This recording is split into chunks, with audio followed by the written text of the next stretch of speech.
This podcast episode is brought to you by Coors Light. These days, everything is go, go, go.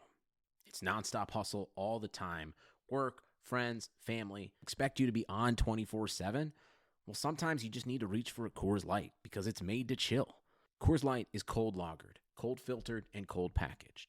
It's as crisp and refreshing as the Colorado Rockies. It is literally made to chill. Coors Light is the one I choose when I need to unwind. So when you want to hit reset, reach for the beer that's made to chill. Get Coors Light in the new look delivered straight to your door with Drizzly or Instacart. Celebrate responsibly. Coors Brewing Company, Golden, Colorado. Pele leaned in and said something to Freddie. Don't let them change you. Keep working on what makes you different and what makes you special. It was great advice, but it caused me some problems. But what could change Freddie Adu? Soccer is going to explode, and it's going to be around this kid. We were the Beatles. Everywhere we went, it was the Freddie Show. And with that came the expectation, and with that came the pressure. New episodes of American Prodigy drop Tuesdays from Blue Wire Podcasts. The Timeline is a Blue Wire podcast. Your division a lot. It is not an easy one now. Yeah, our division is tough. Now, CP is now in our division. Yeah. Yes. Phoenix is going to be. Yeah, they are. My guy, James Jones, has done a hell of a job over there. Shout out, champ. Shout out, champ. Shout out, champ. He's done a hell of a job, and not only acquiring CP3, but he is building that team. He's got some really, really good things going on over there to add to the all-star, future superstar Devin Booker. Yeah. So our division is going to be loaded.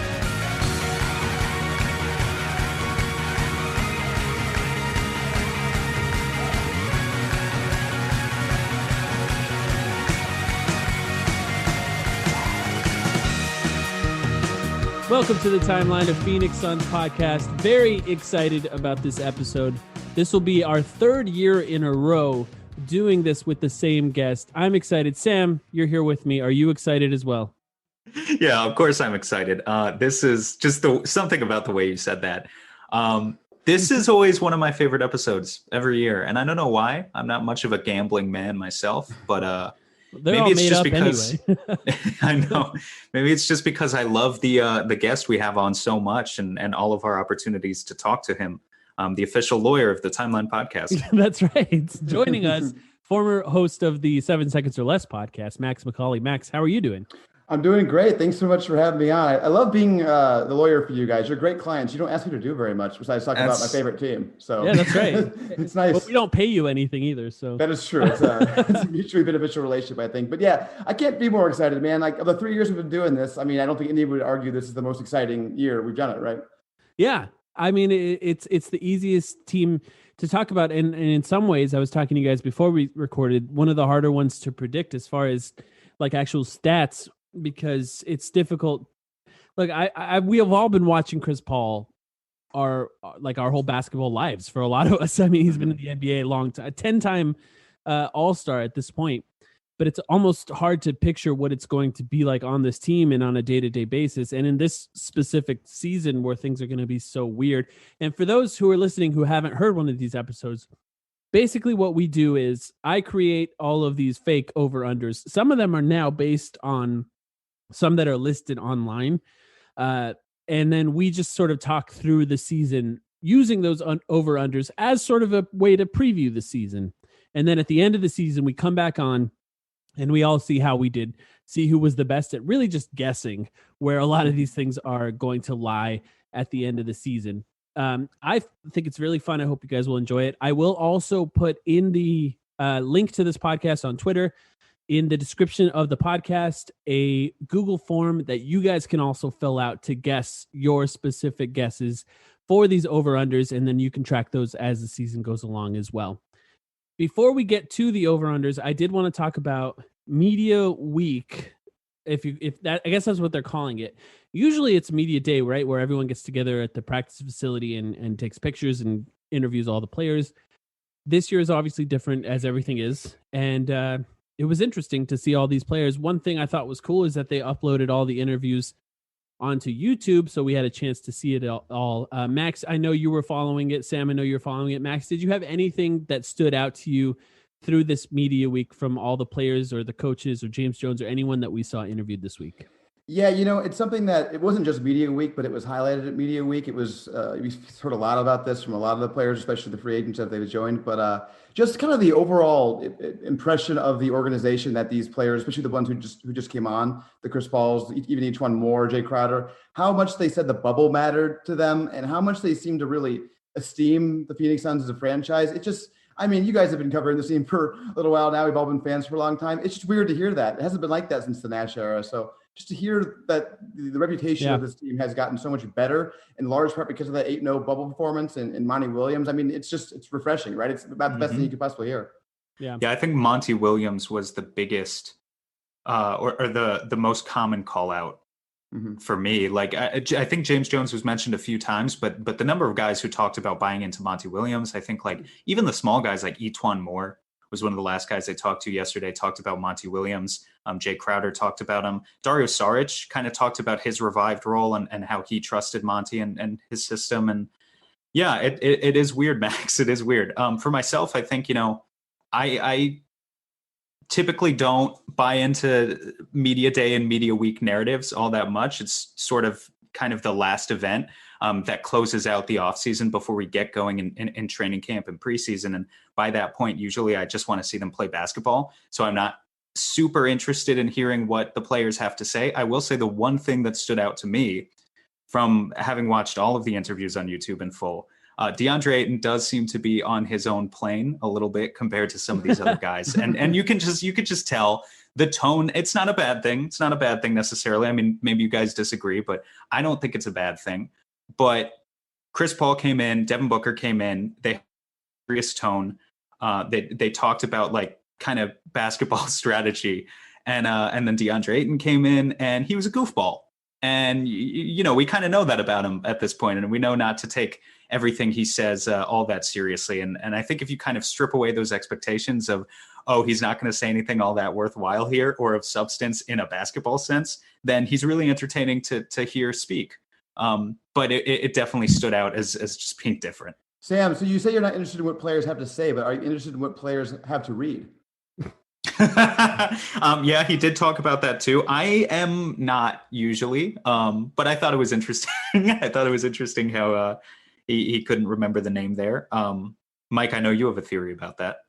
I thought maybe he was reading Moby Dick and he forgot the name Moby Dick, which I thought was just a hilarious thing to remember because it's Moby Dick. Like, how do you forget Moby Dick? I do remember when LeBron showed up to the playoffs and he was reading The Art of War, like very publicly reading Sun Tzu's The Art of War in the playoffs to try and, I don't know if he's trying to like psych out the other team or something, but I thought that was funny. That's the only other story about an NBA player reading something that I could remember. Didn't Nash have like a Communist Manifesto or something from Karl Marx in his locker room? I vaguely remember a scandal about that. That'd be a different story now. No way. Are you kidding? Yeah. It was something like that. It was something very leftist. He's very obviously progressive, whatever. And they sure. It was the mid-2000s. It was during the Iraq War or whatever. People made a big deal out of it. I do remember that actually. Yeah, I do remember that. Sam, you were 9 years old, I think. So. I'm not sure if you remember that. I will say, just on Ayton, I'm not super charmed by the entertaining thing in those interviews because I don't know. I don't really watch those necessarily to be entertained. I'm not really annoyed by it either. I just don't kind of feel either way about it. I wish that we could really see him sit down and have a really serious interview and see how he actually thinks on certain stuff, because I feel like we've gotten to the point with DeAndre Ayton where I just don't care what he says in interviews. And I think a lot of Suns fans are there. It just doesn't matter in any way because it just doesn't matter. I guess I prefer my NBA players in interviews to be a little bit more like Devin Booker, who's like, Kobe Bryant or LeBron James, than like DeAndre Ayton, who's a little bit more like Dwight Howard, to be honest. Yep. That's kind of what it reminded me of in these interviews. And I'd prefer, it's his job. I'd prefer it to feel a little bit more like his job, but it doesn't bother me in any way either. So we'll see if anything that he said translate onto the court. And I did one word stuck out to me in these media week interviews, and it wasn't sailors, and it wasn't book. It was championship. And they said it a couple times, and it was mostly James Jones, and it was mostly Mikal Bridges, but they still said it. And I don't feel like that has stuck out to me in any way. Obviously, in the 3 seasons, if you will, that this podcast has been around.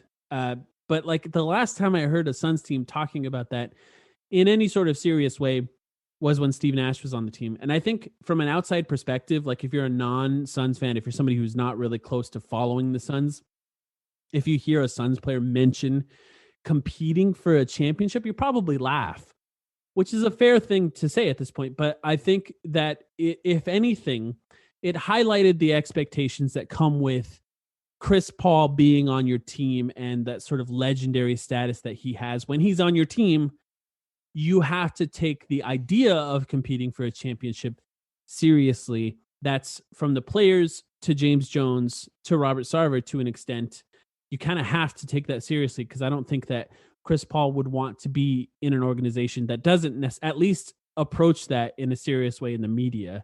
Did that stand out to you, Max? Absolutely. Yeah. And I think James Jones means what he's saying. I don't think he's just saying that. And I think, and I've actually thought about this a little bit. It's the first time I can remember, definitely since Nash, and I just don't remember having this feeling of, the Suns, it's not likely in any sense, but it's possible they could win the championship if everything breaks their way, and probably because they make a huge trade, which I think, I don't know if we're gonna have a chance to talk about this, probably not. I think that some Suns fans are underrating the possibility that could happen. If say the Lakers suffer an injury and maybe the Clippers do too, and there's, James Jones smells blood in the water, this team is really well equipped to go out and get somebody to add to Devin Booker and Chris Paul. And I think that is the scenario in which they could win a championship, actually. And James Jones is not someone who strikes me as being scared to do a trade like that. Yeah. Yeah, I agree with that. I was just talking about that online this week as well. I think, when you have two superstars, things can be changed around them a lot easier than when you don't. Mm-hmm. That matters a lot. For Suns fans, maybe consider that going into the season when you think about your attachment to players. We've seen how quickly some Suns fans have turned on guys that are gone. So just consider that going into the season when you're thinking about what could and couldn't happen, because when you're James Jones and you take the idea of a championship seriously, that means that you could potentially trade good players at this point. So we'll see what happens. I didn't have any over under on players being traded. I know sometimes we did talk about that in previous over under episodes, but it wouldn't surprise me in any way. Anything else that you had, Sam, that you wanted to talk about from Media Week, or do you have any impression of the championship talk? Not really. I think you covered every base there. Another reminder that James Jones does not care what any of us think in the fan base, and he's not afraid to make those moves. Absolutely. Yeah. I agree with that. Kelly Oubre was a fan favorite for a lot of people. Yeah. Cameron Johnson was expected to be drafted in the 20s. Jalen Smith was expected to be drafted in the 20s. He still did it, and he wasn't afraid to do it. And I talked about it too. Even Ricky Rubio wasn't supposed to make that much money. TJ Warren shouldn't have been traded with a second round pick, but he did it because he had things that he wanted to do. I don't think he cares. He'll do what he thinks is best. He has a philosophy. It's not about acquiring asset value, about acquiring youth. It's about acquiring players he thinks are going to work really hard and make his basketball team better. And listen, people can complain about the asset stuff all they want. That's absolutely true. Some of those trades don't make sense from that perspective, but look at the team now and look at it when he took over. It's impossible to say he hasn't done a good job. It's impossible. Right. Exactly. And, we haven't talked about it. You came on immediately after the bubble to cover our over-unders that we had recorded over a year ago, I think, for the previous season. And your impression of the bubble was, as all of ours was, we were all very high on the team afterwards. Since then, obviously, a lot of moves have been made, Max. And you just said it. It seems like you're all in on the moves that James Jones has made. I don't know if you had an opportunity to express how you felt about the offseason, but what do you think? I mean, A++++. It couldn't be better. And I think the more I think about it, the better it gets in my mind. Like, obviously, when Chris Paul is a hypothetical, you don't really think about some of the ancillary stuff, right? You just think about, all right, well, he's this old, he's been this good. Is he going to fall off a little bit in the court? Like, that's the only stuff you're really thinking about. But when you actually get him onto the team and see the effect he has on the entire culture and on other players coming here, like, I don't know if Jay Crowder comes here, if he's not on the team. It's just so much more than basketball. He's the president of the Players Union. There's just a certain respect he commands. And I think that's something that we should be taking into account when we're evaluating trades in the future. Like, when you get somebody of Chris Paul's caliber, there's just a whole lot to it. And it's made us a real respected organization. I think people are gonna, we got, what is it, 9 national TV games with ESPN and TNT? Yeah. It's insane. We got more than like the Nuggets and the Rockets, and the Jazz. A lot of teams that are obviously better than us last year. The Raptors, like that stuff matters, man. It really does. The perception matters, and I think that's really been my biggest takeaway since that trade. Yep. Yeah, I agree. I think both Sam and I do. Like, I was on the Chris Paul train as early as I had even considered it, I guess. Once I considered it, I wanted it to happen. And, as much as it hurts to get rid of guys that you like, I think Ricky Rubio, particularly for me, it's just too exciting to see where this team is at. And I think we're going to start there with Chris Paul and some of his numbers. I didn't get anything like super, super out of the ordinary here with the Chris Paul over-unders. I took the Bet Online numbers, our sponsor, of course, for points per game. Promo code Blue Wire. Yeah, promo code Blue Wire. Don't forget. For points and assists per game. And these numbers were actually really interesting because the points per game were essentially what he was at last season. 17.5 points per game was the over-under from Bet Online. He literally averaged 17.6. So technically he was slightly over that in OKC last season. And then the assists per game, so these are two separate ones, was set at 7.5. And I think he averaged 6.5. I don't know if you guys have those numbers in front of you, but I think it was 6.5 last season in OKC. So something about the Suns team boosts the assist number up in at least Bet Online's mind, which I actually think makes a lot of sense. Just playing with Devin Booker alone, he's never really, other than James Harden, who's kind of a point guard too, and likes to create his own shot. There's never really been a guy like Devin Booker next to Chris Paul. So I think expecting that assist number to go up. Also, it should be said, OKC ran a lot of isolations. They liked to find the mismatch and let the 3-guard lineups sort of attack the mismatches. And from what I've seen on Monty Williams, there wasn't a ton of that. So expecting a little higher assists makes sense to me. Max, we'll start with you. Either one of those, or you can go through both of them if you'd like. Points per game, 17.5. Assists per game, 7.5. Would you go over or under on those two? I'm going to be taking a lot of Chris Paul overs, and I think there's a couple of reasons for that. One, I think that this is just a wonderful fit for him as a basketball player. Other than Booker, he's really going to be running the show and it's kind of like the old mentor coming in to show the young guys how to do things. So I think he's going to be very involved in the offense. He's going to be running, Chris Paul always does that. He Chris Paulifies every game he's in. And he just has a lot more talent around him right now. So I think that, he's going to get a lot of, the 3-point shooting around him is going to be very good.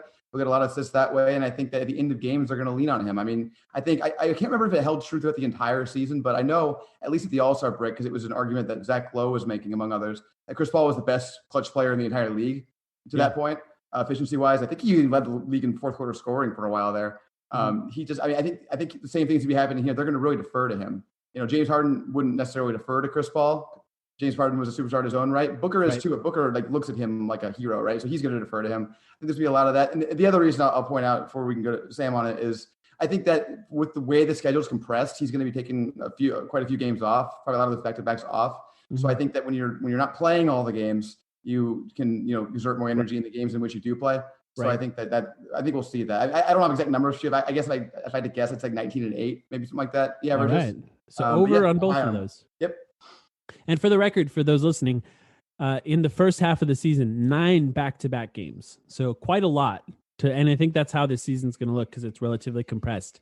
I didn't want to pick how many games any of these players were going to play. It's just too unique of a season and too dark of a topic, I think, to talk about on this podcast. So I skipped that entirely, but I do find that interesting. Sam, what do you think? I half agree. I think the assists are a given. Especially Chris Paul averaged 6.7 assists per game last year with OKC. I looked it up. Just go 1 year further into the past when he was with Houston, he averaged 8.2 that final year with Houston. And they also run a very heavy isolation system. So if he can do 8.2 playing next to James Harden, he comes into a system with Monty Williams where the Suns led the league in assists last year. I think he can very easily average, say, 8 assists, maybe even more. For points, it's a little more difficult because I buy into all of the logic that Max is saying. Chris Paul is a phenomenal clutch player. They are going to lean on him in some isolation opportunities towards the end of games, kind of put him into high screen pick and rolls and have him just kill other teams with his mid-range jumper. But I don't know. I mean, I think what is it? 17.5 is the exact line, right? Mm-hmm. Yeah. Yeah. I think I have to go slight under. You know what? We're reacting. We agreed that we would react to these on the fly. But one thing I did look up, I don't want to get ahead of ourselves too much, but if you go by the Bet Online promo code Blue Wire over unders, if you just tally up what they think the over under is for scoring between Devin Booker, I don't remember exactly what it is off the top of my head, but Devin Booker I think is somewhere in that 28 to 30 range.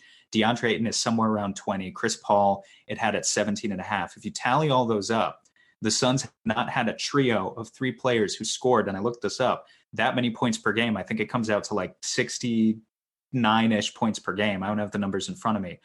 Since 1990, when they had Tom Chambers, Kevin Johnson, and Dan Marley. So a part of me does feel like these things are dependent on each other. I feel like Devin's going to get his, and it really comes down to, are we going to see DeAndre Ayton take the offensive leap that some Suns fans seem to want out of him, where he does solidify himself as a 20-point per game scorer?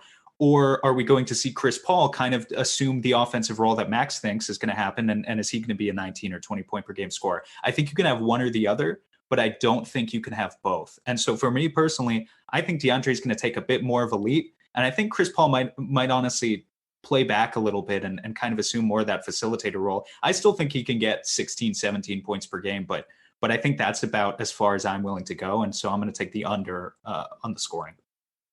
Yeah, I have it the same way in my mind, under on the points and over on the assists. And I'm not confident in that under on the points. I do think that there is a high chance that Devin Booker is just unbelievable scoring this season. And we're going to get to Booker. We usually save his over-unders towards the end of these episodes to keep you guys listening. But for Devin Booker specifically, I think his level of maturity, he improves every single year, as we've talked about time and time again on this podcast. And the addition of Chris Paul will take his game to even another level. It's not just playing on the court with a guy that has to be guarded literally everywhere on the court, like Chris Paul. It's also just understanding that leadership, understanding the game the way that Chris Paul does, similar to what Ricky Rubio added. It's just Chris Paul is a 10-time All-Star. He's a 9-time All-Defensive player. Like, he's a first ballot Hall of Famer. He was on second team All-NBA last season. I don't have to list all his accolades, but you guys know it's a big difference. But what I think about that is I think there's a chance that Devin Booker is so good that coming down at the end of games in the fourth quarter, he's going to have the ball in his hands a lot. And I think the way that Chris Paul played in OKC as the very clear best player, he essentially sort of lied back for the first 3 quarters. He tried to understand the way the defense was playing, and then he took over in the fourth quarter. And I think there's a chance that he's actually a little more assertive in those first 3 quarters, and Devin Booker becomes a little more assertive in that fourth quarter. But I'm very interested to see that because I'm not fully confident in that. Like I said, this team is actually relatively hard to predict for me because those guys, their skill level, how good they are, it could actually be relatively close next season. Devin Booker is obviously going to put the stats on. But I think if you try and figure out who's going to be the best player on the team next season, I would lean Devin Booker, but Chris Paul's really good. Like, he could absolutely be the best player on the team to a lot of people next season. But I tend to think that Booker's going to need the ball in his hands a lot next season. So I'm also going under on the points per game and over on the assists per game. You know, one quick thing on that, Mike, because I thought that was really interesting. I think one thought that came to me is maybe this is something that actually changes as the season goes on. Because I think one thing that we really needed from Chris Paul, we needed desperately as a team, was basketball IQ on the floor, and not completely losing your shit at the end of games and just doing stupid crap. Even Rubio was guilty of it sometimes. Like that Spurs game comes to mind. Yeah. Chris Paul is not going to do that, and I think they're really going to lean on him to teach them how to win games, especially early on. And maybe as the course of the season moves on, Booker kind of takes over a little bit as he learns from Chris Paul. Yeah. Yeah, the bubble, the game just kind of slowed down to a DeAndre Ayton, Devin Booker pick and roll at the end of every game in the bubble. And like the shooting's going to be a lot better on this team. And even that secondary creation, if you could even call it that, with Chris Paul in the corner. And also Chris Paul's usage rate, interestingly, was not that high. I think it was something like 25% last season. Yeah, I noticed that too. You would think it would have been higher. It's actually lower than, and that's why his points were, low, if you want to call it low. But. Right. Yeah, but to your point, I mean, you look at the difference between Shea, who was his backcourt partner in OKC, and comparing him to Booker, it's no contest, and you can really see how it would have necessitated him really stepping up and taking on that larger role in the fourth quarter. I don't know. I think it's going to be interesting. Yeah. I see now you guys know what I was going through putting these numbers together earlier. Trying to figure out exactly what it's going to look like has been not easy. But these, I think, so DeAndre Ayton, I also took, the next guy we're going to cover is DeAndre Ayton here. I also took two of the numbers from BetOnline, and then I came up with something myself for blocks per game. But the points per game was 19.5, so relatively high.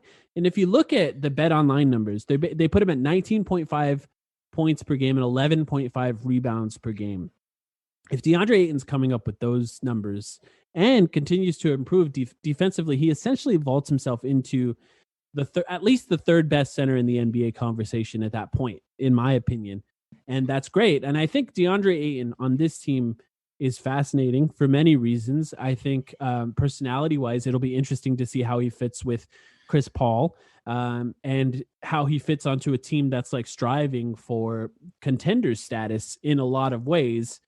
But the other thing that I find fascinating is what he was last season. Like when I picture DeAndre Ayton as the second best player on your team, I automatically think, well, that team has a relatively low ceiling. When I picture DeAndre Ayton as the third best player on the team, that's pretty fascinating. Like that's when the conversation becomes really interesting, because then you're talking about a team that could be a really, really good team. And that's, that's putting some pressure on Chris Paul, obviously. 19.5 points per game, 11.5 rebounds per game. Max, I'd want to hear, before you say your over-unders on that, where do you fall on how Chris Paul will affect DeAndre Ayton? Because before Chris Paul was on the team, so many people were like, Chris Paul's going to eat him alive. And there was this conversation about how DeAndre Ayton couldn't handle someone like Chris Paul. I never really bought into that personally. Once he was on the team, I think a lot of people switched to, actually, he's a pretty good leader. That whole conversation changed a little bit. Where do you fall on that, Max? Yeah, I guess I've kind of started a little more negative on it and went a little more positive. I think Ayton will listen to him. Again, you made this point earlier. No one thinks Ayton's a bad guy. He's just a little immature. And I think that, being around somebody with that stature, he may be able to follow the lead a little bit. I mean, I don't think we should expect Ayton to not drift in games sometimes anymore. It's still going to happen sometimes. But, and part of it too is, Ayton, I think Rubio did a good job with Ayton for sure, but Chris Paul is going to do a better job with Ayton and keeping him engaged. And if you can keep him engaged offensively, it's only going to help him on the defensive end as well, I hope, at least. So I'm bullish on it. I think, and they both said all the right things too about each other. So, I'm optimistic about it, but I do think there is some chance it ends up with the serial killer look from Chris Paul in certain games. Yeah, I think so. I think interestingly too, I was looking at DeAndre Ayton's stats last season, and basically his unassisted field goal percentage was like 70, basically 3/4 of his shots were assisted, and his unassisted percentage was low. It was like 1/4 of them. And if you factor in like points that he was getting off offensive rebounds, he was essentially creating a very, very small amount of points for himself last season. And when you think about him going up to 19.5, where this number is, I find that really interesting. I like that number, like 75% of his buckets being assisted, I think is a good thing, especially when you have Chris Paul and Devin Booker on your team. Sometimes it's hard for me to picture how he's going to get up above 20 points, but maybe he's going to be wide open rolling to the rim with those shooters. What do you think? 19.5 points per game, over, under, Max? What do you think? I know I took Chris Paul's over here. I'm taking Ayton's over here too, though. I think there's just going to be so much space for him to operate in. And I think Booker and Chris Paul are going to make the game really easy on him. They're both really good passers. They both know how to set him up well. So I'm very bullish on him. Also, I mean, he has that 18 last season, and I don't think he was very good on offense last year. Yeah, really at all. I mean, he doesn't get to the free throw line at all. Hope to see that improve a little bit. The other thing too is he was taking a lot of junky mid-rangers. I don't know if that'll stop or not. I hope it does, because they're really, really frustrating to watch. But if he focuses on just letting the game kind of come to him with Booker and Chris Paul, setting it up, I think you say how can he get that high? I think it is. I feel the same thing with you on that. Is like it's hard to imagine, but he kind of just stumbles into points sometimes. You'll just look at his box score like, hey, Ayton has 20 points. And I think that'll happen even more this season, because he's going to get a lot of the bunnies that you don't really think about. Right. Sam, what do you think? Yeah, I have to kind of ask first. Sorry to be annoying, but before I answer, like, I feel like players need focus. You know, like humans, they need structure. They need to compartmentalize a little bit. So, what do you guys think is Monty Williams? Not what should it be, but what do you think Monty Williams is stressing to DeAndre Ayton right now? Because I think they could go in a couple of different directions with it. And it's going to affect, my answer to this. Like, if it's just we want you to roll hard to the rim and catch lobs, then I think DeAndre Ayton could average maybe less than 18.5 points per game, maybe more like, or 19.5. Maybe he only averages 18 or 19 points per game, but he does it on 70% true shooting, and he's just like a super glorified kind of Rudy Gobert type. Or you could say, before we decide to give you a max contract, we want to decide if we think you can actually dribble a little bit. And so we're going to give you more post-ups, maybe not even necessarily post-ups, but we're going to give you more elbow touches, and we want you to actually try and initiate some offense. Maybe DeAndre Ayton gets up to 24, 25 points per game. Honestly, I really think he could do that, but maybe a lot of those possessions look uglier. So what do we think the actual focus is for him going into year 3? I think that the first version of what you said could actually lead to more points than the second one, which is the one that he's rolling hard to the rim and just focusing on that every single time, getting his hands in the right place, keeping the ball high, the big man stuff. And I think my thoughts on how Monty Williams is approaching DeAndre Ayton is still the same as before, but now it's even more important, and that is embracing the dirty work that comes with being a center. That means taking contact, hitting hard on those screens, not being afraid of contact, rolling to the rim, and then just defense. I think that's still the focus. And I think when you have Chris Paul and you have Devin Booker and you have a team that could be very, very good, and DeAndre Ayton falls down one peg on the best player on the team status, then I think he's probably going to emphasize that dirty work stuff even more. That's how I'm looking at it right now. But I guess that kind of gives you a hint on where I'm going with the over under. Even I'm actually not really sure where I'm going to go on that. But what do you think, Sam? I'm not really sure. Yeah, I think defense is going to be the focus for sure. He undoubtedly became a good defender last year, and now they want him to become a great one and kind of be able to call out any sort of scheme in real time and communicate. And shore up some of those issues he had with little defensive IQ things, last year. Offensively, look, ultimately I'm going to take the over here, but I think it's going to be a very slight over. Like, I think he averages 20 points per game in what is a relatively simplified role, like you said, Mike, of just kind of rolling to the basket. I'm going to bet on there being enough contact and enough aggression and enough, like, if he averaged 2.3 free throw attempts per game last year. If he gets it up to 3.5, then right there, he's at 20 points per game, or very close to it. So he just needs a little bit of an incremental increase in terms of that aggression type stuff. But the 3-point shooting and kind of the fancy stuff doesn't necessarily need to come this year. The Suns added so many shooters this year that I would like to see DeAndre take threes as well, like maybe one a game. But it doesn't have to be crazy. In fact, you could argue, I think, that DeAndre is at his best, just kind of anchoring the offense with his pick and roll gravity. And if he spends a large amount of time outside on the perimeter this year, that's actually hurting the flow of the offense, because that's where you want all the actual shooters to be hanging around, not the guy who's probably going to shoot like 32% or something not that impressive. Yeah. So he just needs to focus on being as close to the basket as possible. There is a part of me that is hoping we see him in some sort of playmaking positions, not because I think he's going to be good at it, but just because I think you need to find out if he could be good at it before you decide whether or not to commit $30 million to him. But ultimately, I'm going to take the over. But I think it's going to be like 20 points per game. I would be surprised if he got up to like 23, The only way he gets up to 23 is if he starts getting to the line the way somebody with his body should, right? Right. Exactly. You can't average 24 points a game in the NBA without getting to the line like 5 or 6 times. You just can't. Yeah, I don't think that if he gets up above 20, definitively, it's going to be from 3-point shooting. I think those 3-point shooting is just to keep the defense honest. It's not something that's going to be like a great part of his game. Maybe similar to Jay Crowder, who we're going to talk about next, as far as 3-point shooting. I'm also going to go over on that one, and not confidently. I think that number from Bet Online is about where I think he's going to be. Like, I think it could be easily 19.4 or 19.6, like just over or just under on that specific number. So I'm not super, super confident in that, but I think we're all in agreement on that one. And for rebounds. Rebounds too. Well, rebounds, I'm going to go over too. I think 11.5. It's a good number, but I think at this point, he's got to vault himself into, and he was close to it last season. He's got to vault himself into that best rebounder in the NBA conversation. And I think he will.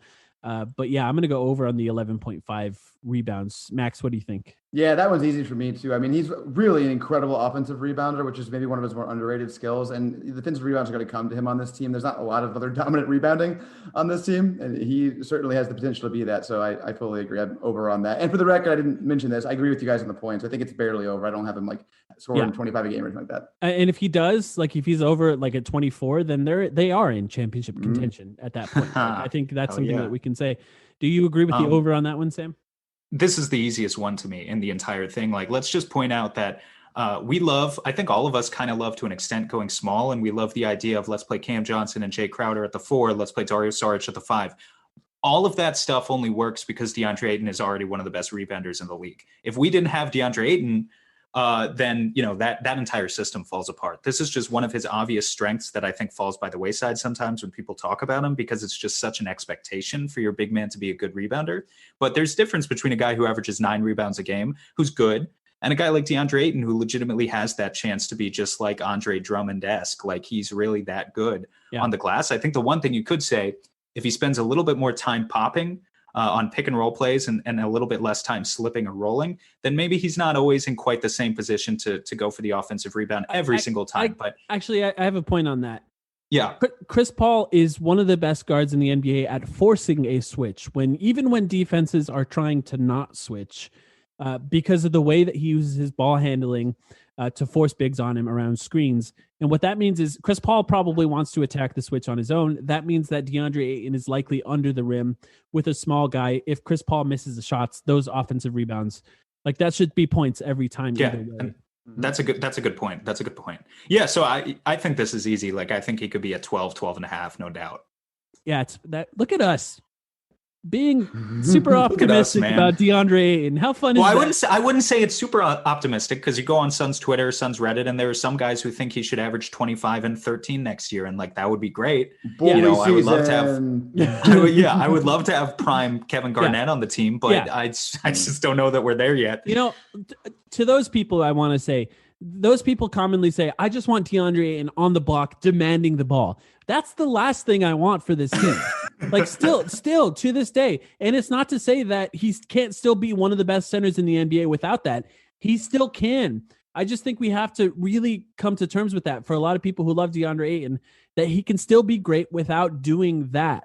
Because doing that over and over and over again, when you have a team that has this many good shooters and has two like real offensive superstars, is probably not going to be the best play on a lot of plays. I do want to talk about his defense, so I have a number, blocks per game. I think the first year we had it set at like 1.2. The second year we had it set, I believe, at 1.5. Now I have it set at 1.7 blocks per game. You guys who listen to this podcast know we don't really measure good defense by blocks per game. But it is nice to see him get blocks, and I do think that the blocks number has sort of matched his defensive improvement. This is not a huge jump that I'm asking at 1.7. It was tough for me to say like 2. Is he going to average more than 2 blocks per game? We don't have to talk about this for a long time here, but Max, what do you think about this 1.7 blocks per game number? Oh, it's a really good number, Mike. I'm kind of leaning towards going under just because I've taken overs every single time so far. But I don't want to do that. I'm not saying that because I think that I agree with everybody. His defensive improvement was obvious last season. There were still lapses, of course. There were still games where just like, where are you? Where are you in the clouds somewhere, DeAndre? But overall, though, it's just a huge improvement. I mean, the under 1 block a game thing is a problem. I agree. You can't measure defense by blocks, but you can certainly measure bad defense by under 1 block a game for a center. Yeah, right. And at his size, yeah. At his size, exactly. I mean, with those at that wingspan, he should be getting blocks, no problem. I think he'll probably be right around 1.7. Again, I'll go under just because I'm doing too many overs, but it's a good number. And I expect to see him get even marginally better on defense next season. What do you think, Sam? This is a really tough one. It's a really tough one. I'm going to go over, because why not? Yeah, over. Why not? I think he can do it. Like, I think this is the year where, again, the defensive leap is just going to be massive. Dare I say, stay tuned for a YouTube video kind of about this, but just little tease. DeAndre, what stood out about him upon going back and kind of rewatching film from his second year is just that it was so much of him being the special defender that he was drafted to be, of being the guy who can switch and effectively guards on the perimeter, but can also drop. I mean, he's always going to be primarily a drop defense guy, but he's just so special when he's actually locked in and kind of the way he sees the game on that end. And yeah, I see no reason why he can't average 1.8, 1.9 blocks per game this year. I don't think he's going to go out there and average 2.5 or 3. But yeah, I think he can do it. I'm going to go over 2 because it's fun. I'm not super confident in it either. And I'm not going to use this as a measurement as far as how good he did on the season defensively. I think so much more matters. And yes, we will talk more about that later. 2020 has already reshaped how we work, and it's almost over. Businesses across the globe are challenged to be their most efficient, which means every hire is critical. Indeed is here to help. Indeed is the #1 job site in the world with more total visits than any other job site according to ComScore. Indeed helps you find quality candidates quickly so you can focus on hiring the person you need to keep your business going. Unlike other sites, Indeed gives you full control and payment flexibility over your hiring. You only pay for what you need, and you can pause your account at any time, and there's no long-term contracts. And now, Indeed's new way of matching you with candidates instantly delivers a short list of quality candidates whose resumes on Indeed match your job criteria that you can contact the moment you sponsor a job, making Indeed the only job site that can move as fast as you do. Right now, Indeed is offering our listeners a free $75 credit to boost your job post, which means more quality candidates will see it fast. Try Indeed out with a free $75 credit at Indeed.com/Blue Wire. This is their best offer available anywhere. Go right now to Indeed.com/Blue Wire. Offer valid through December 31st. Terms and conditions apply. Football is back in full swing. You might not be at the game this year, but you can still be in on the action at BetOnline. BetOnline is going the extra mile to make sure you can get in on every possible chance to win this season. From game spreads and totals to team, player, and coaching props, BetOnline gives you more options to wager than anywhere else. You can get in on their season opening bonuses today and start off wagering on wins, divisions, and championship futures all day, every day. Head to BetOnline today and take advantage of all the great sign-up bonuses. Don't forget to use the promo code BLUEWIRE at betonline.ag. That's Blue Wire, all one word. BetOnline, your online sportsbook experts. Let's move on to a new addition, Jay Crowder. And really one number is all I wanted to talk about, something that's measurable, and it's 3-point percentage for Jay Crowder. And I'm going to even change the number last second here. I'm going to say his 3-point percentage over under is 33.5. Now this is low, relatively low. What was it before? I went back and forth between 33.5 and 34%. So not a huge difference here. But I do think, look, Jay Crowder, he was incredible in Miami. He shot well over 40% in Miami. But in Memphis, it was like under 30%. So, and I think that's like for a single season, it's an interesting encapsulation of his shooting. He is inconsistent as a shooter. He will shoot it, which I actually really like about Jay Crowder. He's not afraid to let it fly. And I think that's important, just to keep defenses honest, and he'll make some of them enough that it's a valuable shot, but it's hard to predict how good he's going to be. Max, which Jay Crowder are we getting this season? Are you going over or under 33.5? You make a really good point there, in that defenses respect it and it keeps them honest. I mean, there's two values to shooting, right? There's making the shot, which is great, but there's also the spacing you provide, and Jay Crowder does provide that. You have to guard him at least. I'm going to go over, not way over, but I think he'll do better than that. That's about his career average. His career is 34%. And I think on this team, there's going to be so much spacing just in general. I think that the 3-point shooting will be good kind of across the board, that I just see him fitting into that. One thing about 3-point shooting, it kind of gets, it's kind of contagious, like when the teams get on runs and just start hitting, they get confidence kind of together. And I think this team will be a good 3-point shooting team. So I think that'll help his 3-point shooting, if that makes any sense. Campaign, baby. That's how Campaign shot 50%. That's true. Yep. And Javon Carter too in the bubble. Yeah. This is a rough, superficial statistical analysis since we're just doing this on the fly, but past 3 seasons, Jay Crowder shot 33.3% overall. So I would say, Mike, this is a very good line. If you go back to the last time that he had a good 3-point shooting season, he shot 40%. Actually, the only time he had a full season of over 35% from 3 in his close to decade in the league was when he shot 40%, 2016-17 with Boston. Just kind of my initial reaction here, I think what was interesting about that season, if you guys remember, that was the Isaiah Thomas 30-point per game season. So I guess, I'm not really digging too deep in the numbers here. I don't know. It always helps just to kind of see how many wide open shots guys are getting. And my impression would be playing with a guy like Isaiah Thomas probably drew in the defense so much that Jay Crowder was getting a lot of those types of wide open shots. It seems conceivable to me now that he's moved on from in the past few years playing with Donovan Mitchell and then Memphis and Miami, a bunch of teams that didn't really have a special offensive talent like Devin Booker. Maybe playing around a special offensive talent like Devin Booker, who can average close to 30 points per game this season, draws in the defense, gives him the same sort of looks he had in Boston with Isaiah Thomas, and he gets up there. I'm not saying he's going to shoot 40% because I definitely don't think he will, but maybe he shoots, 35, 36, and so I'll take the over. I'm going to take the under on this one, and it's not, and I'm only doing it really to say that he still provides value even under 33.5%. But I will say this.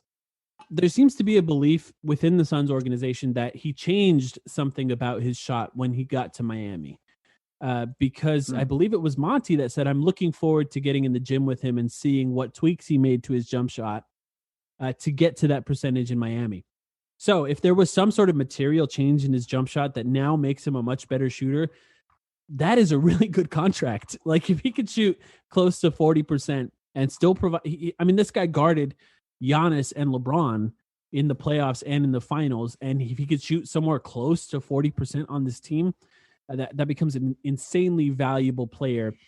But I'm already that's your Draymond Green right there from that one season with the so not to get people too excited because the Suns aren't about to go 65-7, but that's basically what you're describing there. Yeah, I just in a lot of ways I'm just preparing for people to kind of dump on Jay Crowder a little bit if his shooting percentages are low. And I've talked about it too. I think if the net ratings aren't always going to match exactly what he brings because he's going to be matched up against a lot of the best forwards in the NBA, just matching minutes with those guys. And it's difficult to maintain a super high net rating. So, I'm just sort of going under in preparing myself to go over the top in defending Jay Crowder this season. It's a great point. The Suns did not sign him to shoot 40% from 3. That would be a nice bonus. That's not why they signed him. They signed him because they desperately needed toughness and defense at the 4, and that's what he's here for. It's what he's going to do. So the shooting's a bonus. Yep. All right. Mikal Bridges. I only have one for Mikal Bridges. We all love him. Every Suns fan loves him. Points per game is what I chose, and I set it at 13.5 points per game, which you could look at as kind of low. But I was just looking at the points per game throughout his 2 seasons in the NBA and trying to project some sort of natural growth.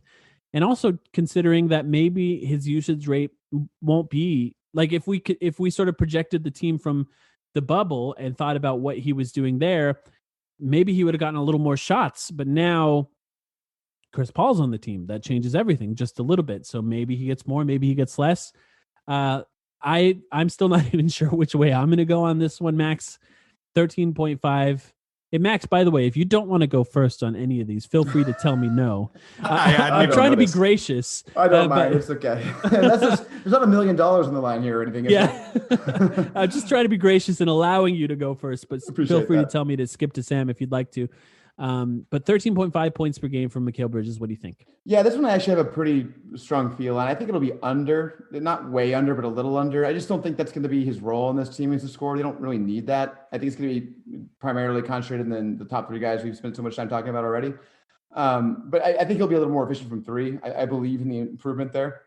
Near 40%, hopefully. But we know what his job is. His job is to shut down people. on defense. His job is to do what he did to T.J. Warren in the bubble. When T.J. Warren was going nuclear right up until he ran up against McCauley Bridges. So I'm going under for that reason. Right. Luka Doncic too. I think he did a great job in the bubble. Sam, what do you think? Yeah, I think it's an easy under. I would love for McHale to average like 16 and 6 and 2 steals. I mean, those are like Kawhi Leonard numbers before he left San Antonio, but I don't think it happens this year. I just don't see where the touches are for him. One caveat I will bring up though, I mean, all of these really, but it's assuming a healthy roster. But what happens if Chris Paul misses extended time, which he has at points in the past? Because what's interesting about this roster is last year you really had a solidified top tier of scorers where you had Devin Booker, you had DeAndre Ayton at points, and then you had Kelly Oubre, a 19 point per game scorer. He didn't create for others, but he certainly liked to have the ball in his hands. If Chris Paul misses, say, even if it's only 10 or 15 games this year, I do wonder who kind of fills the Oubre role, because you'll still have Booker, you'll still have Ayton, but Jay Crowder's not going to give you those points. I don't think I'd love for campaign to prove me wrong. And we've talked about it before and become like a Dennis Schroeder type off the bench and like be that guy, but I don't believe in it personally.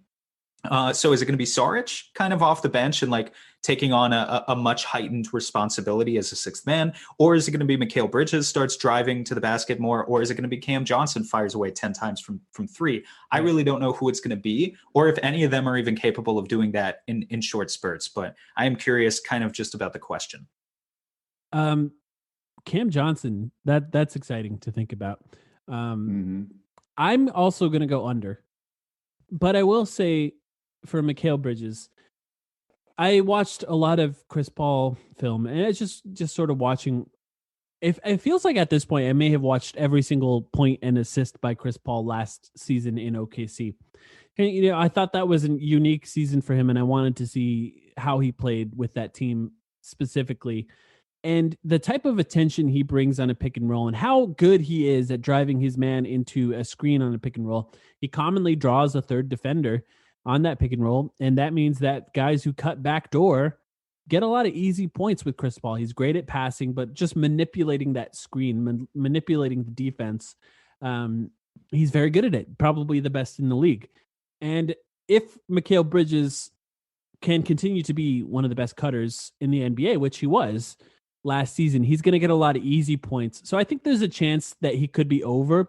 But I also think, Max, you mentioned his 3-point shooting. If he can continue that sort of fixed 3-point shooting and then be that best cutter, I also think there's a chance he averages around 13.5, but his efficiency is like through the roof because he's just getting really easy shots on this team. So I'll go under, and I think, I hope he goes over, but it's difficult. Like Sam, you talked about it. If we're going over on Chris Paul, DeAndre Ayton, and Devin Booker, what we're going to get to, is Mikal Bridges going to get those shots? There's really only so many points unless guys miss extended time. You talked about efficiency. I haven't looked at Mikal Bridges' numbers in a while, but it just speaks to how brilliant of a cutter he is and how well he picks his spots.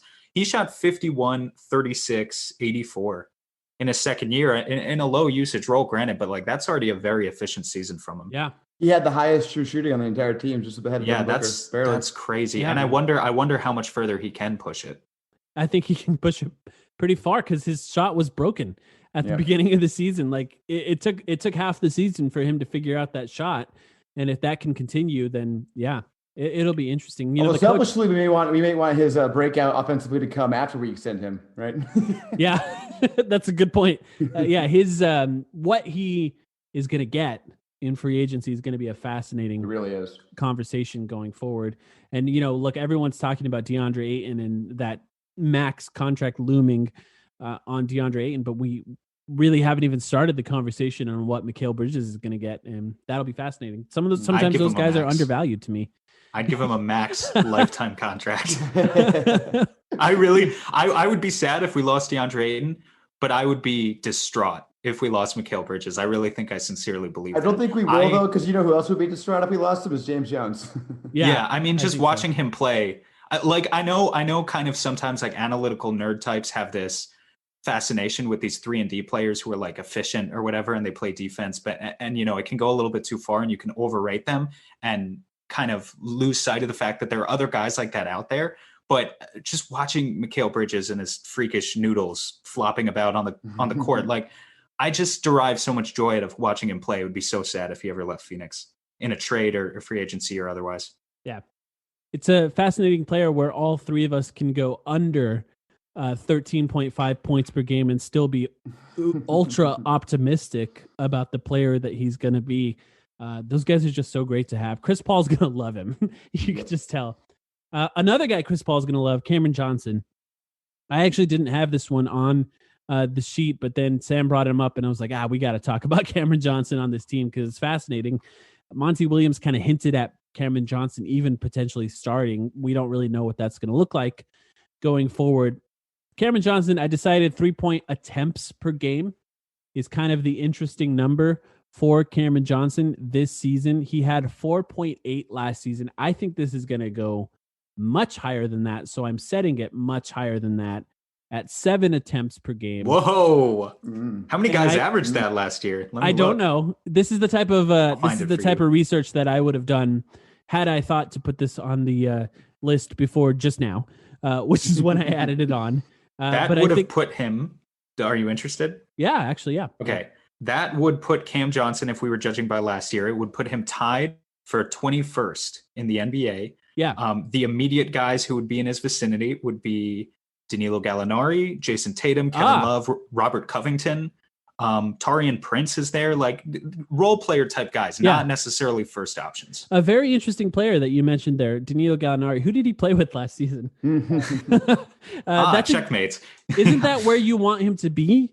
Right around those guys? Yes. No, I agree. But where are the minutes coming from? Do we think Cam is going to start the season? I don't know. For me, it's like if he can get 30 minutes a game, yeah, he can do that. But Chris Paul likes playing with guys like Cameron Johnson. He does. And yeah, I just feel like he's going to earn those minutes over the course of the season. And it's starting by the end of the season is not out of the question for me. And I wanted 7 3-point attempts per game last season, more than that. So I set it high. I'm still going to go over. I'll just say it right You're now. crazy. Wow. I'm still going to go over on this number. And I want it to be. This is sort of I want it to be over. Yes. What do you think, Max? Absolutely. I'm going over too. I love it. You guys are wow. Honestly, Sam, the statistics you listed that he would have been 21st and around those guys, like that didn't shock me at all. He should be about that range or higher. I know. He's an incredible shooter. That's why you draft him. He's a terrific shooter, guys. That's not what I'm saying. Like, I have been on the train all along of like, I want the Suns to run plays for Cam Johnson. Hopefully in the absence of Oubre, that's coming this year where they're like, we don't have that bailout option. Oubre, who would be the second or third option on plays last year, to kind of be like, Devin Booker passes to Oubre as a finisher on a play. This year, I would like Cam Johnson to be involved kind of in sets like that. But even so, it's just like, I struggle. Now I have to go and look up his page again. How many minutes did he play last year? Like 22. Yeah. And you know what we should look at is how many 3-point attempts he had per game in the bubble. I don't know if you have that up, but I'll pull that up. I'll pull that up. That's a great idea. This is what so happens. You're leaning under right now though, right? Yeah. Cause I think if Crowder gets 30 minutes at the 4 and McHale gets 30 minutes at the 3 and Ayton gets 30 minutes at the 5 and you got to give Dario, like, I just don't, there has to be an injury to open up those minutes. So it's possible, but here in the bubble, Cam averaged 5.4 per game. I think he could get 6. I think he could get like 6.5 even, but I have to go under on this because I just think that's fair. Yeah, I'm just almost afraid that like if it's over 7, then that means Jay Crowder had a season-ending injury, and I think that's a bad thing. But it could mean, also could mean that he's just letting it go all the time, right? Yeah, I mean, that's he true. certainly wasn't. There were times last season he was a rookie, right? There were times where he just disappeared. He wasn't. You didn't notice him for whatever. Well, looking at these stats again, like you've got a guy like Bertans, who's a bench player, who I wanted to, one of those guys I scouted for the offseason. Bertans averaged just under 9 threes per game in a bench role. So Cam has to be getting up there to like almost that tier of like, he's coming off the bench. He's only getting 25 minutes, but we're just going to let him launch again and again and again. And he has to have that level of trust almost. Which is possible. He's potentially that level of shooter. It's just really hard to get there. Eddie Johnson is going to hate him next year if he's doing that, man. Yeah. Look, he's entering his prime now. I know it's the second season of his career, but like, he'll be like in March, he'll be 25. Yep. So this is about the time where players start launching. Like his offensive peak should be soon, or start to peak soon. So, I like that number, even though maybe it's super high, obviously looking at those stats, but I'm still going over it. I'm glad you're with me there, Max.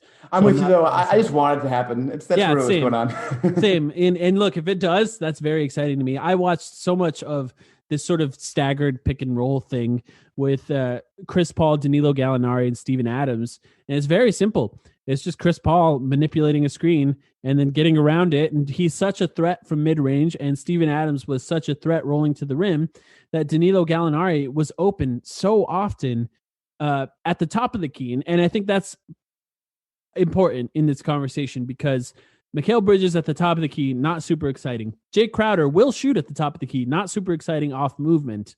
Well, who is? And that's Cameron Johnson. That's Cam. Yeah. That's the only guy who can set the screen, pop out to the top of the key, and consistently make that shot in a way that will put a lot of pressure on the defense. And that's the guy I want to be able to. The only guy. That's some Jalen Smith slander, man.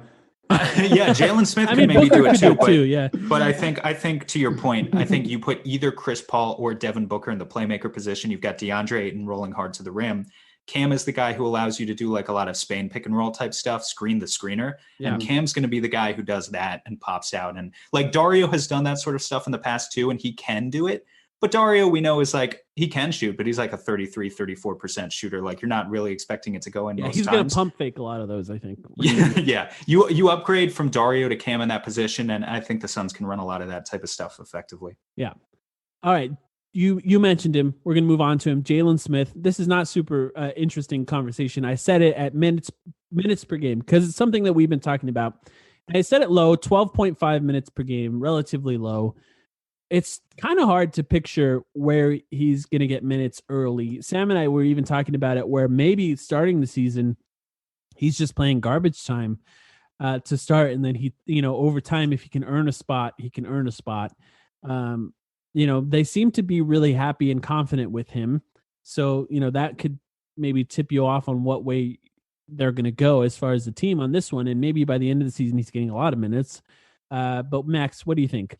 I'm going to go 12.5. I'm going to go under here, partially because I just think they're going to be a really good team this year, right? Especially compared to the last couple of years. And rookies don't generally play as much on very good teams. The other thing, too, is I really fell in love in the bubble with Dario Saric playing the backup five. I thought he was great at it. Yeah, I thought it made a lot of sense. It was a mismatch. I think they saw that, too, and that's part of the reason why they brought him back. I think they're going to go to that a lot. I know they don't really have a lot of center depth behind Ayton other than him in sticks, but I think it's going to be a lot of him. So that's kind of why I'm going that way. I'm excited for him, though. Even if he's just garbage time, he's going to be a fun mascot with his goggles and everything. I'm really excited for him. Yeah, he seems to be an easy guy to root for. What do you think, Sam? I think this is a good line. First of all, I went back and when was the last time the Suns had a team that was at least theoretically competing for the playoffs, right? It was 5 years ago when they had,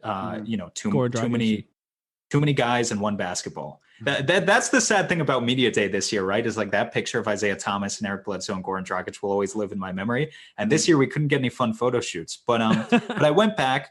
That year, the Suns had two rookies. They had just drafted TJ Warren and Archie Goodwin. One of those guys became a good player. One didn't. But in that season, it was like you didn't see those guys every game. Neither of them played more than 40 games. But both of them TJ Warren got 15 and a half minutes. Archie Goodwin got 13 per game. So I think this is a good line, first of all, because I think it's going to be a similar sort of role. It's going to be like first couple months, we maybe see Jalen Smith like once a week. Like I think it really could be like just reserved for blowouts. And then maybe as the season goes on, you give other guys rest, you start to see him more selectively.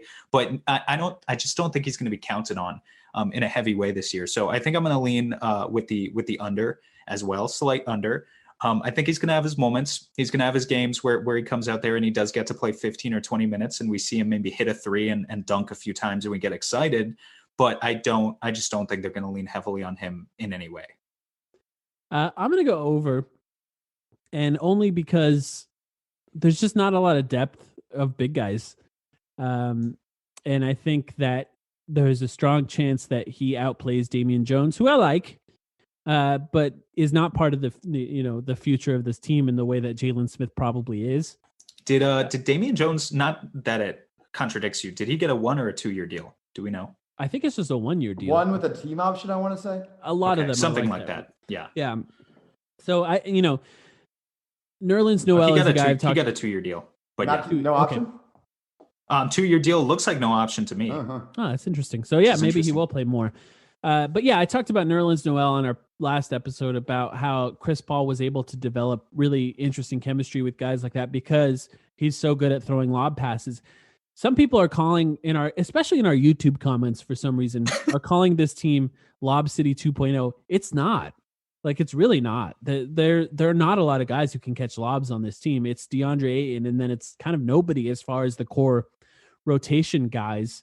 So Jalen Smith could be that guy. Damian Jones could be that guy. And Chris Paul likes those guys. He likes to throw it above the rim and let guys go up and get it. So yeah, maybe he'll earn some minutes. I'm going over. Not super confident in that one either. I would say if you weren't playing Dario Saric at the 5 at all, and you guaranteed that you always had one of Jones or Smith or Ayton in the dunker spot at the 5, then there is an argument for that's Lob City, because it's like it's kind of like how James Jones is just bringing in shooters and guys who can like pass. Like structurally, we want to make sure whoever's playing at the 5 can catch those lobs. But in reality, we know that if Dario Saric is going to be playing, say, 10 or 15 minutes a game at the 5, that's not going to happen. Dario Saric isn't going to get above 3 inches off the ground at any point. So it'd be interesting to compare the amount of dunks that Blake Griffin had in his first 2 seasons compared to DeAndre Ayton. Zin Point will probably do that. Our friend Zin. I could probably tweet that out tomorrow if you give me a minute. Well, no, we have a really important one to go to right now.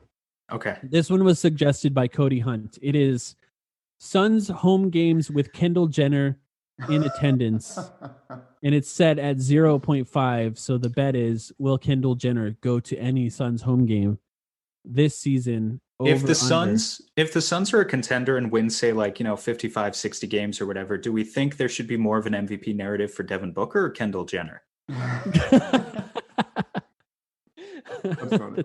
That's a good question. Will she go to a game, though, is the question that we're dealing with here. I'm going to say under right away because I don't think she will. I think that, I don't think she will. I'm not even sure there's going to be fans at any games this year. I think she'll go. I'm going over. Yeah, hell yeah, Max. I think the Suns are going to make the playoffs. By the time the playoffs roll around, they'll probably at least have friends and family in the stands. I'll see her there. She'll be in a suite, one of the fancy new suites. Yeah, she'll be at a game, and it'll be on national TV, and it'll be against the Lakers. It wouldn't happen any other way. Of course. Oh, wow. That's fun. I like that. Home game, though, by the way. That was a home game question, so we'll see. All right, it's time for the Devin Booker ones. These ones are the 2 numbers that I took for points per game and assists per game are from Bet Online. So I didn't come up with my own lines here, and I think they're fascinating. It's 28.5 points per game, 6.5 assists per game were the numbers from Bet Online. We've done this every year, points and assists for Devin Booker. And, it's a fascinating conversation. I think he's hit the over. He hit the over the first year, and I think he hit the under last year because we predicted more points, and then he averaged exactly the same last year. I think this is fascinating, and I feel strongly one way, but I feel even still less confident than I would normally. Max, what do you think? There's no camera on me or anything. No one can see this, but I am just vigorously pointing up in the up direction on points. I think this is the year he breaks 30. First of all, I'm really hoping he shoots well from 3 now with Chris Paul on the team. Like, this is the time, Devin. If we're going to believe in you as a good 3-point shooter, like, this is the time when you shoot 40% from 3. It needs to happen. So that obviously would help. I don't think like Chris Paul's going to take away from his offense in any way. Maybe towards the end of games would be the only way he would do it. But I think it's going to be the Devin Booker show still. He's only getting better. He gets better every single year. I mean, doubt him getting better at your own risk because he gets better every single time there's a lag off. He got better between the cessation of the season last season and the bubble. Right. He always gets better. So I expect him to be just amazing this season. I will say I'll take the assists down a little bit though, because I think I made the same argument last year and I was wrong that Rubio would take the playmaking away a little more and let him Booker score. But I actually do think it's going to happen this year again. So maybe I'll be wrong twice. But I won't say way down because he's a good playmaker. He'll still be about 6. But I'll go under on the 6.5 and over on the points big time. Whew. That's interesting. Sam, what do you think? Over on both. Ooh, nice. Let's do it. Let's do it. I think you went under on both last year. So yeah, well, I was wrong, and you were right on one of them. Was I? Which one? points per game. I think he went under last year. Oh, fuck. Well, yeah, I mean, this would be a better segment to have yearly if I would learn from my mistakes, but I never look at what I said in the past. I just say more things. Yeah. And this year, what I'm saying is over on both. I think he only has, like, Devin Booker he shot 49% from the field, but that's dragged down by the 3-point shooting. Obviously, it always is, but like it's especially dragged down by the 3-point shooting. We forget that he's already a great mid-range player, and he shot like 70% at the rim last year. Like, I remember pulling out a stat at one point where it was like Devin Booker and Luka Doncic, and then like the other top 8 guys in that statistic were like centers who just dunked the ball. And like those were the top 10 guys. At the rim than LeBron James. I do remember that. Yeah. So I don't think I just don't think you get any better than that. Like he's already that good. He shot 92% from the free throw line last year. That was up 6% in a single season, which is pretty difficult to do. I don't think it gets any better there. So I think it just comes down to like, can he get back to where he was a couple years ago when he shot 38% from 3 one year? If he can do that, raise the 3-point percentage by just a couple of points, maybe gets to the free throw line a little bit more. I don't know. Maybe gets 1 or 2 more superstar calls a game. And sure, he's at 29 points per game or something like that. I don't think he's going to be at 35. He's not going to be James Harden. But yeah, I think he can do it. And the assists too. I think he can do it. Real quick on the superstar calls thing, I think it's a great point. That's something I wanted to say about Chris Paul. I forgot to say. They're finally going to have somebody who knows how to work the refs and actually can like interact with them. And because Booker's terrible at that right now. And hopefully Chris Paul gets better at doing it. I think my impression I get is the refs hate Devin Booker. That's the impression that I get. Well, my impression is that the refs hate Chris Paul too. That's true. But they respect him though. Yes. And they don't want his ire. They don't want Chris Paul to be on their backs, because then the refs become part of the story, because Chris Paul is just that famous. So I think they do try to avoid pissing him off in any way. And I think you hit on it right there at the end. The free throws are the big thing. I think they're going to go up just because this team is going to be on national games. Devin Booker is going to be more famous. Chris Paul's on the team. And look, I hate that affects the game, but it does. It just does. The refs don't want to be part of the story. That's kind of how it goes. And they don't want, Sports Center after the game with nobody watching, but it's still Sports Center. They don't want to say, hey, this game was affected by this missed foul call here. And when more people are watching the game, that story becomes a little bigger. So I'm actually going to match Max under on the assists, over on the points. I said it before, and I'm sticking to it. This is the Kevin Durant season for Devin Booker. This is where we start looking at him as one of the best scorers in the NBA, like in a more obvious sense. Look, we've all been saying it as Suns fans, but I think this is where he solidifies his reputation as one of the best scorers in the NBA. And that leads to this next question, which is the first time we've had this one. Devin Booker MVP votes 0.5. Will Devin Booker get at least one MVP vote this season? I think. Well, is that a first? Question. Are you saying a first place vote? It's just anywhere on the MVP list. And they go down to 5, right? Is that how far they go? Yeah, they do go to 5. They do. Then yes. Yeah, so you're going over. He's no doubt. Well, I can't say no doubt. Because what if they implode and win 30 games? It's possible, But it seems like if this team is as good as they're being billed to be, there are going to be people who have Devin Booker at least 3rd, 4th, or 5th on their ballots, right? Even if it's not all the way up top there at first. It seems like an inevitability to me. By the way, I know this was a previous question. I just want to say one thing to throw out your guys' way. Luka Doncic, his first season in the NBA, when he was not expected to be a global phenomenon immediately, averaged 6.7 free throw attempts per game. How many do you think he averaged last year in his second season? Oh, a lot. 9? 9.5? 9.2. He went up 2.5 in a single season. And if Devin Booker theoretically were to follow the same trend line, he averaged 7.3 last year. It does seem to me that if he went up 2 in a single season based on the superstar hype, that he could do that pretty easily. Yeah, I wanted to touch on that too, actually, because Mike was starting to touch on it. I think it's such an important point. It's not even necessarily that Chris Paul and Devin Booker are going to work the refs as much as NBA refs just respect good teams more than they respect bad teams. Yeah, give them a bit of the doubt way more, and he's just going to get those calls more. It's something that's. Yeah, it's kind of sad to admit, right? But there's something so satisfying about having clawed your way out of the hole to the point where we can now say that we might benefit from those calls, right? Because and also, like, I sympathize so hard with teams like Atlanta. I really look at Atlanta as Suns East. And like I follow a few Hawks fans on Twitter and whatnot, and Hawks writers and stuff, because I like Trae Young a lot. And it's like they're like, we only have one national. Basically, everyone's saying we only have one national TV game. That's bullshit. And I just see so much of us in them. From well, a few they're years right. ago. I'd rather watch Trae than Zion. I'll say Right? Yeah. really? No, I get it. I get it. But it's so nice to not be having those discussions The anymore. Pelicans have 14. Yeah, it's a lot. I agree It's that too that Trae deserves more and Atlanta deserves more, but come on, Zion's the most fun player to watch in the world. I don't know. I love guys who are like magicians at passing the ball, and Trae Young is still that. And look, that team's going to be a lot better than they were last season, and maybe they won't be better than the Pelicans. I find the Pelicans to be maybe one of the harder teams to figure out how good they're going to be. So much depends on how healthy Zion is and how good Brandon Ingram is. And now they signed, like, that's such a weird team. Now they have Steven Adams for multiple years. It's a bizarre team. I didn't get that at all this season. Yeah, it's bizarre. I mean, it all depends on Zion, right? Is he going to be Duke Zion? He absolutely lost explosiveness in the NBA, which is crazy because he was so amazing. But if he's the same he's at Duke, I mean, that's why he's on 14 times, right? He's going to be the most exciting player. Yeah, the Suns fans commonly talked about, the Suns having the best lineup by net rating. Well, the Pelicans were right there with them. That team is on the verge of exploding if they can figure it all out too. So we'll see. It's funny how those narratives come around. We'll get back to the Booker discussion in just a second. Without Drew. It's funny how those narratives come back around, because that was one of Suns fans' favorite talking points. Another of Suns fans' favorite talking points related to a different West Coast team was that, well, DeAndre Ayton missed 25 games because of a suspension.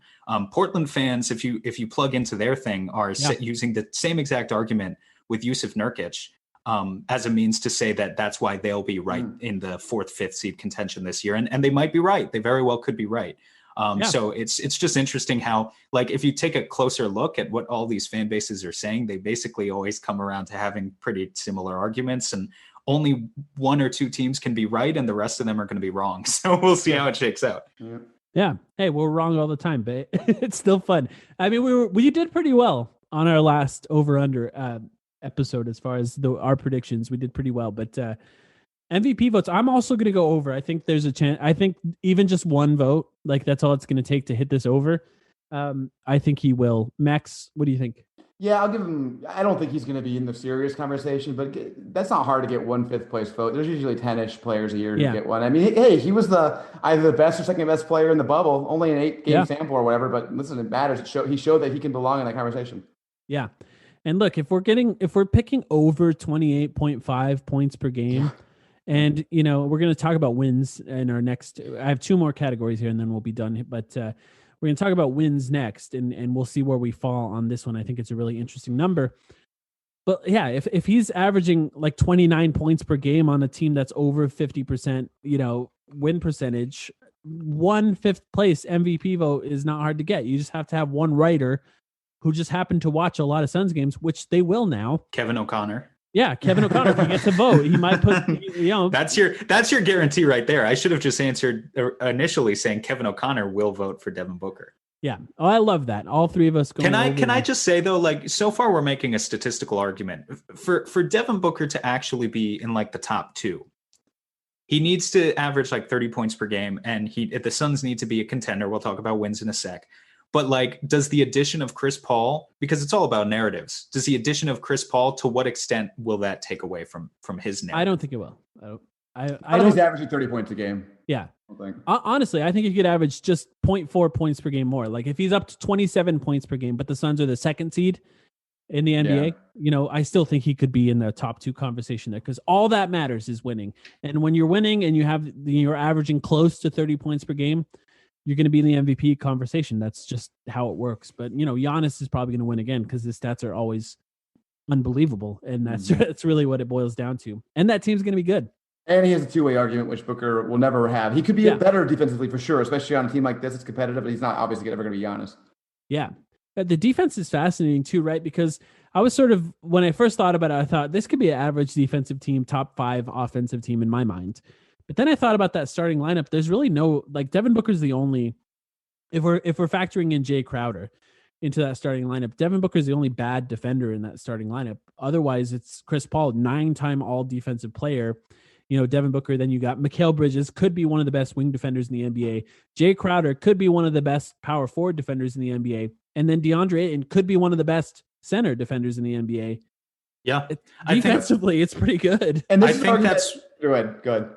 I just think it's one of the things that's most beautiful about kind of James Jones's strategy this year is he sneakily assembled such a competent roster that you didn't even notice that all of a sudden they could be a top 10 defensive team. Yeah, it's nuts. And Booker's your weak link. I think you can get away with that. It's not like Trae Young where you can just attack him over and over and over because he just has no chance. Booker's got size. He's got athleticism to an extent. Yeah, he'll be fine as the worst guy on the floor.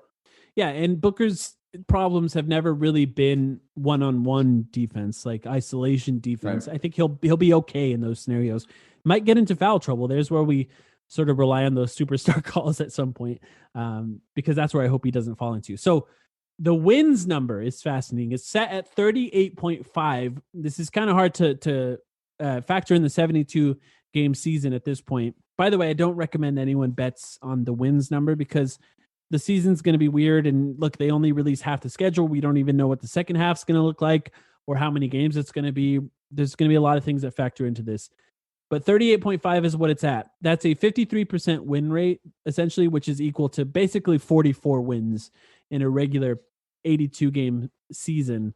When I saw that number, I thought, yeah, I would pick over. Like I think they're like a 48, 49 win team in a regular season, and I almost feel like that's a conservative guess on what they're going to be, which makes me doubt myself, to be honest. When I look at this number, it makes me think, am I off? Like, am I way off in this prediction? Max, what do you think?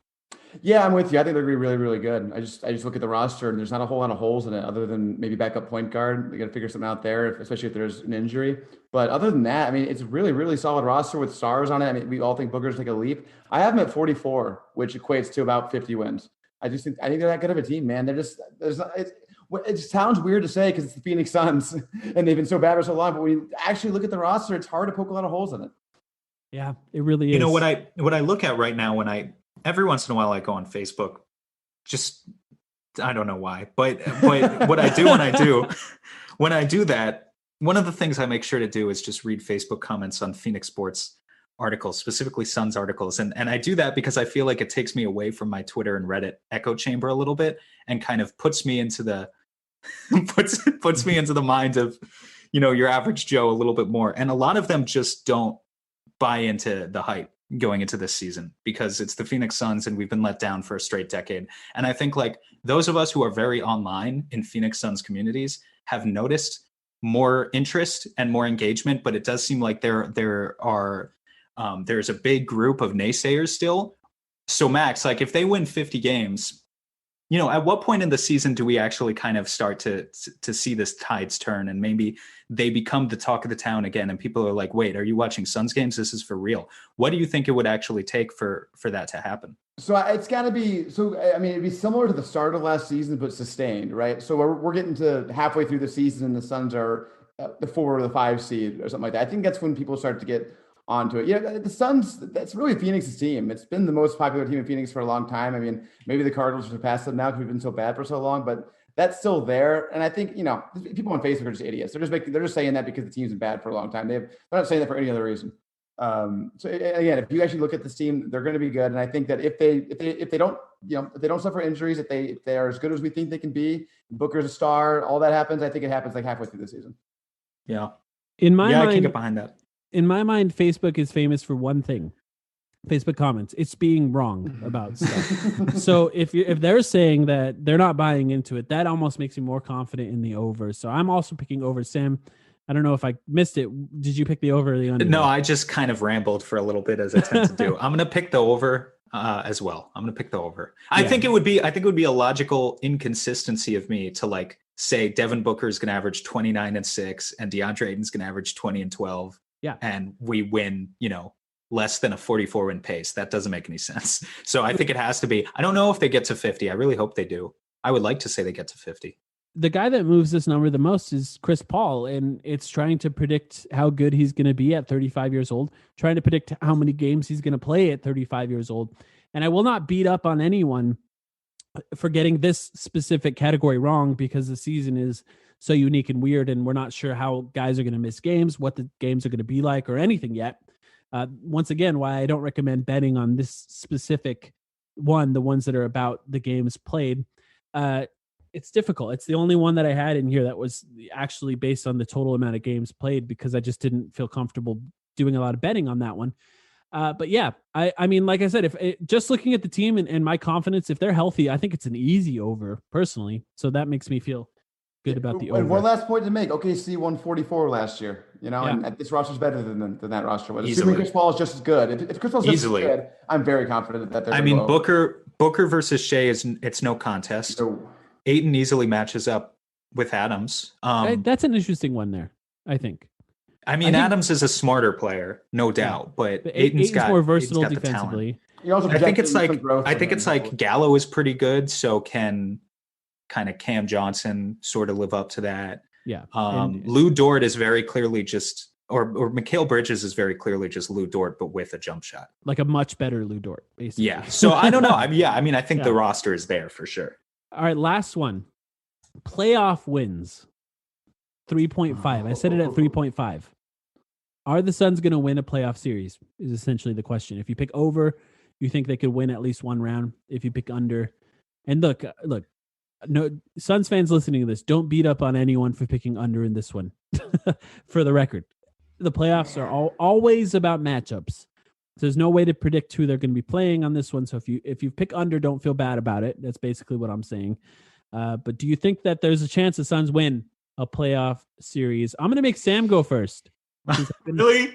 I've been making Max go first this entire time. I've been making Max go first this entire time. Yeah, and I got used to it, and I thought I wouldn't have to answer. I would rather do all the other ones first than this one first, for the record. Yeah, that's why I gave it to Sam. Hey, Sam, you're going to get the paycheck for this episode, so. I feel like there has to be, there has to be still like a bigger chance that they finish 5, 6, 7, 8 than there is that they finish 3, 4, right? Yeah. Do we agree with that? Do we both agree with that? Does home court advantage matter by the end of the season too? I don't know. I think the most likely, I would love for the Suns to finish top 4, but I still think the most likely median kind of scenario for this team is 5 or 6, not 3 or 4. And just based on that alone, I'm going to say they're probably going to be a first round underdog. So I'm going to take the under. I'd love to be wrong. I would absolutely love to be wrong. But I think it just speaks to my expectations for this season, high as they are, is just to make the playoffs in the first place. Like, I don't think they have to. Yeah. It's nice to have Chris Paul, and it's nice because, you have to take his legacy seriously. And it makes everyone want to compete for that championship. But with as many variables as there are and how much progress there is to be made, I'm just not expecting second round this year necessarily. Max, not an expectation. Yeah, I'm going back to the 7 seconds or less era, the last time we were good. And I'm remembering all those playoff heartbreaks. I'm going to say we win 3 games and Chris Paul gets hurt in game 7 in the first quarter or something like that. But that's just what's going to happen, right? It's happened before with Chris Paul specifically. Yeah. I mean, Suns Lakers first round. Markieff Morris hip checks Chris Paul into the scorer's table or something. Yeah. The Suns Lakers first round is actually an interesting thing to say because I don't think the Lakers are going to push too hard for that 1 seed. Maybe they'll still get it. They're super good. But yeah, it's a weird season and I don't know that LeBron's going to play every game. The ideal scenario for me is like a 4-5 matchup between the Suns and the Rockets. Utah. Oh, yeah. Utah's my favorite. I would cherish like if Utah gets the 4 seed, which is totally possible, and we're 5, like that's a matchup I love. Yep. I love that too. We're not walking away without a victory there. No, that one I would think the Suns could win, and just because Chris Paul destroys Rudy Gobert. And you know what? The Suns have done pretty well against him too. But if it was like against Portland or Denver, like that could go either way. Yeah, I agree with that. Way. Houston was a team I said because I think Houston could get to enough wins. With as weird as that team is, assuming James Harden stays, they could get to enough wins to be in that 4 or 5 spot where the Suns could be in that 4 or 5 spot too, and then match up against Houston. And I think the Suns could win that one because I think Chris Paul is the smartest player on the floor in that series, and James Harden falls apart in the playoffs pretty regularly. So that's the best possible scenario for me. I'm also going to pick under, and look, I'm sorry to end it on this, but I'm also going to pick under on here. But I want to say, for the record, they could absolutely win a play. This team is built for the playoffs. They're absolutely made to play in the playoffs. They could absolutely win in the playoffs. It's just the West is brutal, and these teams are so good, and so much depends on matchups. And for the record, I would not be disappointed in a season that somehow ends with a playoff loss that is absolutely still a success in my mind. But there is a lot of teams that I think they could beat. Utah would be so fun. Please, Utah. Please. You know what wouldn't be fun is Dallas. That would be a sun shooter apocalypse. Oh, that'd be fascinating. That's Suns an have been good one. against Dallas. It'd be great if we beat them. It would not be fun if we lost. Yeah, that's very That true. one all comes down, like Luka's going to bring it in that series. You just know. That one all comes down to Porzingis. Yeah, because if Luka rolls his ankle, they're going to be bad. Right. Like if he misses 10 games. Right. We've talked about this before. It's just like Dallas's supporting cast is not it. Like you and I are both equally kind of low on losing Seth Curry, and bringing in Josh Richardson is no guarantee of bolstering them, I don't think. And the injury history of Kristaps Porzingis, I think, has to be factored in. He's not even playing until January, right? I think what Carlisle said. Yeah. So we'll see on him. But yeah, I mean, if he plays though, he kind of kicks Ayton's ass. He definitely did in the bubble. Oh, he's very good. He was really good in the bubbles. Like that's the type of playoff series where Luka could average 40, 10, and 10, and they still lose to us. Like I can see that. Yeah, true. Yep. All right. That was fascinating. A lot of interesting stuff. I think, if anything, we proved there's a lot of optimism for this season from us, and I think from a lot of Suns fans outside of Facebook. It's going to be a fascinating season. I'm very excited for Chris Paul. I'm very excited for Devin Booker. It seems like we're all pretty optimistic about what DeAndre Ayton could do on this team. And, that's pretty good right there. Just factoring in those three guys as your top three guys. Max, thank you so much for joining us. I appreciate you coming on. Don't forget to follow Max on Twitter at MaxMCC11, I believe. Anything else that you want to plug, Max? No, you got it right. I don't have anything to plug anymore. I'm not a podcast. So all I'll say is that everybody, these are stressful times, obviously a lot going on. I just say, follow DeAndre Ayton's advice, read a book. Don't doom scroll your Twitter all day. Don't get all lost in the news, try to be healthy with your mind, meditate a little bit. That's all I'll say. That's good advice. That's good advice. I love that. We'll be back next week. Pretty soon, we're going to be talking about some actual live basketball that's played preseason soon. So we'll be back soon.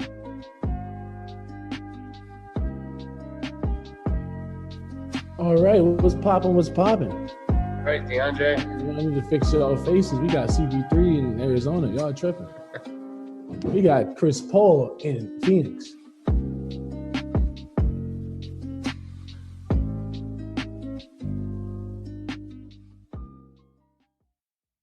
Sugar Ray Leonard, Roberto Duran, Marvelous Marvin Hagler, and Thomas Hearns. Legends, whose four-way rivalry defined one of the greatest eras in boxing history. Relive their decade of dominance in the new Showtime sports documentary, The Kings, a 4-part series premiering Sunday, June 6th, only on Showtime.